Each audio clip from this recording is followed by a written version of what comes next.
Before we get into today's episode, let me ask you a question. Do you ever wish you had someone to help you speak better English, feel more fluent, and have more confidence in specific situations for your work? Well, that's what you'll get in my private lesson program, Speak Business English Confidently, and FFCC membership is included in the package. From November 15th through the 23rd, we're offering some special discounts on the program Speak Business English Confidently. And for details of the program, check the link in the notes to this episode. Now, let's go. Faster Fluency Conversation Club podcast. What resources do you turn to when you have problems? Hey everyone, a quick special announcement before we get into today's topic. If you want to send us an email with any English-related questions, ideas for topics, or any feedback, we now have a dedicated email address for podcast listeners. Send us an email at podcast@ChristinaRubafate.com with your questions, comments, and suggestions. We'd love to hear from you, and we might even read and answer your question on a future podcast. Now, on with the show. Hey everybody, Christina here with your Faster Fluency Conversation Club podcast. I hope that you're having a lovely week and that you're not having too many problems. We've been talking about solving your problems quite a bit here in the FFCC podcast. But I would say once you solve them, that just eliminates a problem and makes your life easier. So, we got to talk about it in order to solve it. Anyway, I'm here with Linda today. And Linda, how are you doing today? Doing all right. Yeah. All right. I'm still recovering from being in the US and trying to play catch up and put out some fires. So that's some good vocabulary for you. Exactly. I'm adding it to the list to put out fires. So that one is going to now be on your vocabulary list for you guys listening. Yeah. We've just gotten a couple of bonus expressions there, and we'll talk about the defining them later on in the episode. All right. So, welcome back, Linda. We're so glad that you're back on this side of the Atlantic and hope that you'll put out all those fires very quickly. Yep. Right. So we're talking about resources that you turn to when you have problems. Now, I don't know. Do you have like a strategy, or are there specific resources that you use to help you whenever you're trying to solve your problems? Honestly, I think sometimes it depends what kind of a problem it is. Good point. Yeah. So if I'm having like a social problem, then I find that getting perspectives from other people works better, because usually there's something that I haven't thought of. So sometimes kind of just getting a new perspective or a new set of eyes on the situation can really just help me see it in a different light, to help me see it in a different way that maybe I didn't think about before. So yeah, I've sorry, I was going to say, I've noticed that a lot. Yes, I would say maybe more in business, because I think I tend to talk about business problems a lot with other people, because I have a lot of friends who they have their own business and things like that. And so it's like they totally understand. And it's like I'll be struggling with a problem or a question, and I'm like, I just don't know how to do this. And I'll say oh, hey, Geraldine, I'm trying to, fix this problem in my business. This is the situation, and I don't know what to do, and we don't know what to do. And she's like, why don't you do this thing? And I'm like, oh my goodness, that is such a good idea. And it's like, I think just having someone who can offer you a fresh perspective on that, sometimes it can literally solve your problem in 1 minute, whereas you've been struggling with it for a month. Yes, it's exactly that. So I sometimes it's great to do that with friends, family, colleagues, or even a therapist if you have one. Sometimes you just need to talk it out, and then somebody will tell you something that you just didn't think of, or you discover something as you talk. Right. Yeah. It's just as you're talking about it. And I guess going through the problem and suggestions and ideas that you've tried, and something comes to you and you're like, oh my goodness, that's it. And you kind of find it yourself, but you needed that sort of outside perspective or outside, I guess, conversation partner, maybe to help you get to that conclusion. Yeah. Exactly. So one of the other things that I've noticed is life can be stressful, and sometimes you just have to sleep on it. Take a step back, step away from it for a moment. And sometimes just even like you could even work out, or you could do something that de-stresses you, do something creative, so that by the time you get back to it, your mind is in a different place. Because sometimes just like your mindset and being frustrated or unhappy in that moment, you can't see it clearly. Right. Yeah. And it's like you're like, it's almost like you're overthinking it or you're focusing too much on it. And that means that like you can't find the solution because you're focusing on just the problem so much. And like I've actually read like why that works. Like, you know, why or like and it's also it's the same thing that happens in the brain. Like, you know, when you think of, I don't know, like somebody says, "Oh, you know, who sang that song, you know, from the eight, like who was it that sang, I don't know, Under Pressure or something." And you're like, "Oh my goodness, I know who it is." And it like you can't find the answer and then it comes to you like an hour later. It's because like you're, even though you're not actively thinking about it, it's like your brain is sort of just turning in the background and it's still like because you didn't it's like the tab is open, like when your computer exactly. tab is It's like still the open. tab is open and the little circle it's still spinning, and whereas like you were waiting for that page to load, it never loaded, so you went off and you went to another page or something, and then it's like the page suddenly loads 5 minutes later. It's the same exact thing in your brain. It's like your brain keeps spinning on it until it finds the answer, and that's why you can, you know, can't find a solution. And like you said, you go out, you go for a walk or you go to sleep and you come back later and you're like, that's it. Yeah. But sometimes you do have to just like step away, sleep on it, go out, get some fresh air, take a walk, come back, and then like, beam, the solution comes to you. Exactly. So, okay. But there's other situations where the solution doesn't come to you, right? And then you have to try to find a way to come up with things. So, for example, if there's something that has a scientific option, I tend to enjoy research a lot. For example, with a health diagnosis, or when you find out someone has something where there's research on it, I will pour into the research and I will start looking at all of the options and what scientifically is good, and start weighing the pros and cons, and you know, thinking about, is this option realistic? What are the side effects? What's the fallout? You know, what consequences? What has the least? What has the most? And start making a list and figuring out what's possible.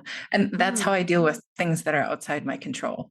Okay, right. So it's like it makes me feel like I have control. Like you have a bit of control. Yeah, because it's like sometimes there are problems that are like outside. Like if it's a business problem, okay, you can control that in the sense that you can decide what action you take in order to try to solve that problem. But if it's like something like a health problem, or like I don't know, like I don't know, a problem with your house or something like that's the situation that you have to deal with.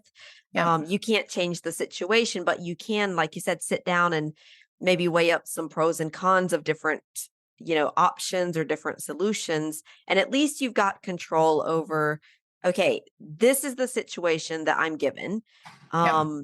What options do I have? Like what choices do I have to take to try to best manage this situation? And then you can just look at different options and weigh up the pros and cons of each of them, and then decide, all right, what am I going to do, given, let's say, the situation or the constraints that I've been put under.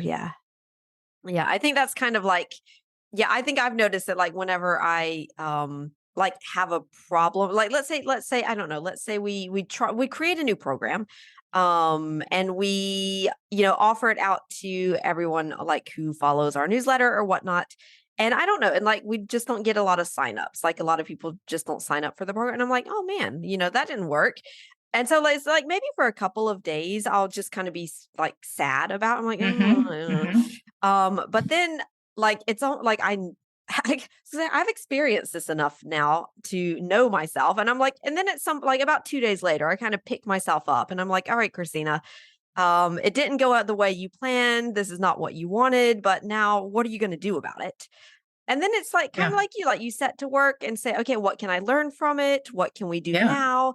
What's the options? How can we take what has happened and use it to our, I guess, best benefit, and then just move forward? And yeah, it's I was talking recently with a student who part of the reason he was taking English classes was to apply for a new job.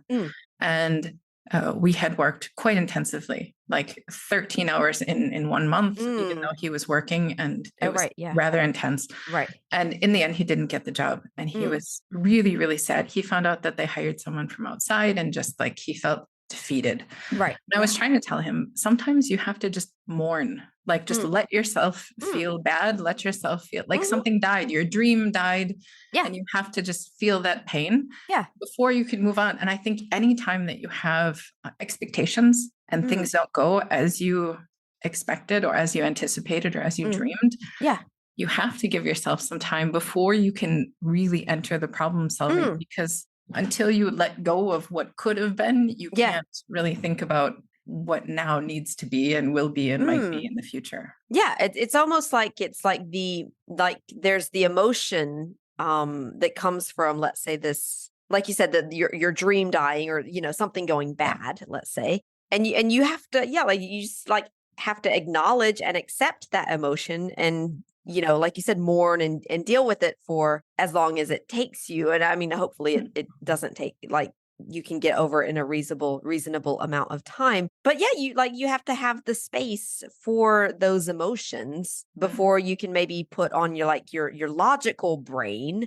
and then start, analyzing and moving forward, and and things like that, I would say. So yeah, there's different ways to deal with the problems, kind of depending on what the problem is, and how much control over it you have, and all of that. So yeah, very interesting. Right. So maybe now is a good time for us to look at some of the vocabulary that you guys heard in this episode. So as usual, like we've been doing in the past few podcasts, in the conversation between Linda and I, we took care to use some expressions and some vocabulary that will be useful for you. And now is the time when we go back through that list of vocabulary. We define it for you so that you can maybe make some notes, write down the expressions, write down the definition. And then what we recommend that you do is go back and listen to our conversation again and try to catch, when we used these expressions. And now that you will know the definitions, see if you can better understand our conversation, because you will know the meaning of the expressions that we're using. So let's go ahead and define some of these expressions. And I think Linda will start with the bonus expression that we had, which was to put out fires. How would you define to put out fires? So I had to explain this to a student, and I kind of loved this way of explaining it, but not necessarily the imagery that comes with it. Okay. So this is a student that lives near Bordeaux, and he had some fires around his house. And I was like, to put out fires, you have to think about which one is going to cause the most destruction the quickest. And so that's the one that you put out first. And this is figuratively, I need to take a look at all of the lists that I have to get done and decide which one, if I don't do it, will cause the most destruction, because they're all important, and they're all going to, they all could be a problem if they don't get done, but some of them are bigger fires or they burn faster. You've got to put them out quicker if you want to, let's say, save the most things. Yeah, exactly. Okay. Yeah. Right. Sounds good. What about the next expression we had, which was to offer a fresh perspective on something? How would you define that? Fresh perspective. So a lot of times we get really stuck and fixed in the way that we view something. And so talking to different people, or even an expert, therapist, colleague, anyone, somebody might see something in a way that you didn't see it. So they can tell you something that you just weren't able to see. Exactly. And so it's like that person offers you a fresh perspective on your problem. Exactly. Absolutely. Now, what about this other expression, which was to get a new set of eyes on the situation? So a good expression with get here, to get a new set of eyes on the situation. How do you define that one? It's kind of similar to the I one was going to before. say we can define it by saying it's like to get a a fresh perspective on the situation. Well, maybe actually, you know what? Maybe it's like to offer a fresh perspective. Like that is something that someone does for you. Like you could say, I don't know, Matthew really offered me a fresh perspective on this problem I was having. Okay. Whereas like to get a new set of eyes, like that's something that you do. Yeah, So you're going out and getting it. Exactly. exactly. You're Yeah. you're seeking it would be Mm. the way we're using get here. Yeah. Exactly. Yeah. And so you might, maybe like you could ask your colleague or your friend or something like, hey, can I get a new set of eyes on this problem I'm having or something Yeah. like that? And you're asking them to give you a fresh perspective because you're, like you said, going out and trying to obtain, a new set of eyes, getting a fresh look at your problem. All right. So the next one should go to you. Okay. Right? So I can define this one. We'll switch up a little bit. The All next right. one to step away and take a step back. Okay. Either of those. Yeah, because they are similar in meaning to step away or to take a step back. And I would say it's like, it's almost, I use the image of like, imagine you're looking at a painting, and you're standing very, very, very close to the painting. It's like you I like can't that. see what's Okay. happening in the painting.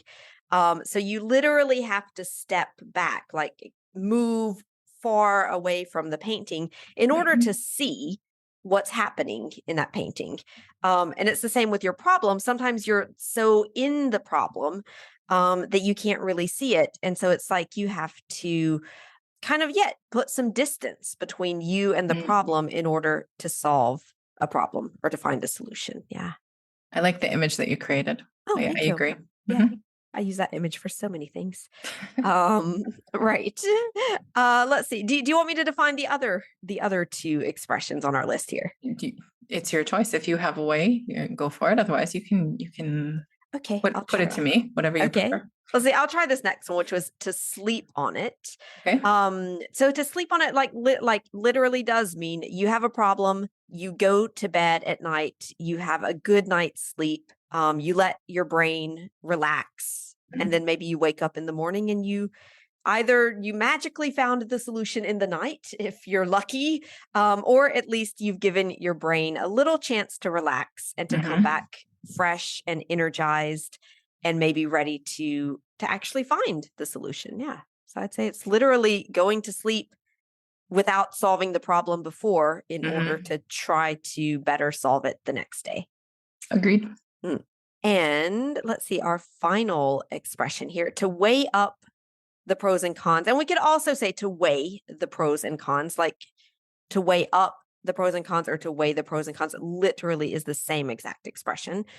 Yep. I think it just depends on the person. So like, I don't use the up, but maybe, it works fine both ways. Yeah, exactly. It's like, I think I would more naturally say, let's weigh up the pros and cons here. But yeah, it totally just depends on your personal preference. So how do you define that? Here, I think, so visually, this kind of is like when you have, that the scale that they sometimes use as imagery for like justice, like the Lady of Justice, right? Where you have two sides of a real scale and you're putting weights on each side to see which one is heavier and sometimes just doing that, making a real list of pros and cons, you start to realize that maybe there's really only one thing in the pro or only one thing in the con that actually matters. Yeah. And the rest of the things don't matter as much, or sometimes just seeing them and getting them out makes you realize which side is really actually heavier or more important. So exactly. So yeah, it's like literally weighing up, measuring the pros against the cons. And maybe we should also just very quickly define pros and cons. Oh yeah, pros absolutely. Advantages, the good points, and the cons are the negative points. Positives, negatives. Absolutely. Yeah, right. Yeah. Okie dokie. Sounds good. All right. And so that is it for this episode. Okay. pause here. Zenovi, if you can just edit this little part out. Linda, if you have to go, you can go ahead and go, and I'm just going to record the closing. I still have 3 minutes. You're good. Okay. All right. Never mind, Zenovi. End of parentheses. Please edit that out, and I'll just do the closing now. All right. Thank you very much for listening to this episode of the Faster Fluency Conversation Club podcast. And if you are a member of the Faster Fluency Conversation Club, share with us your takeaway word or idea or expression from this episode over in Mighty Networks, where you can, stay in touch with us in between your FFCC sessions.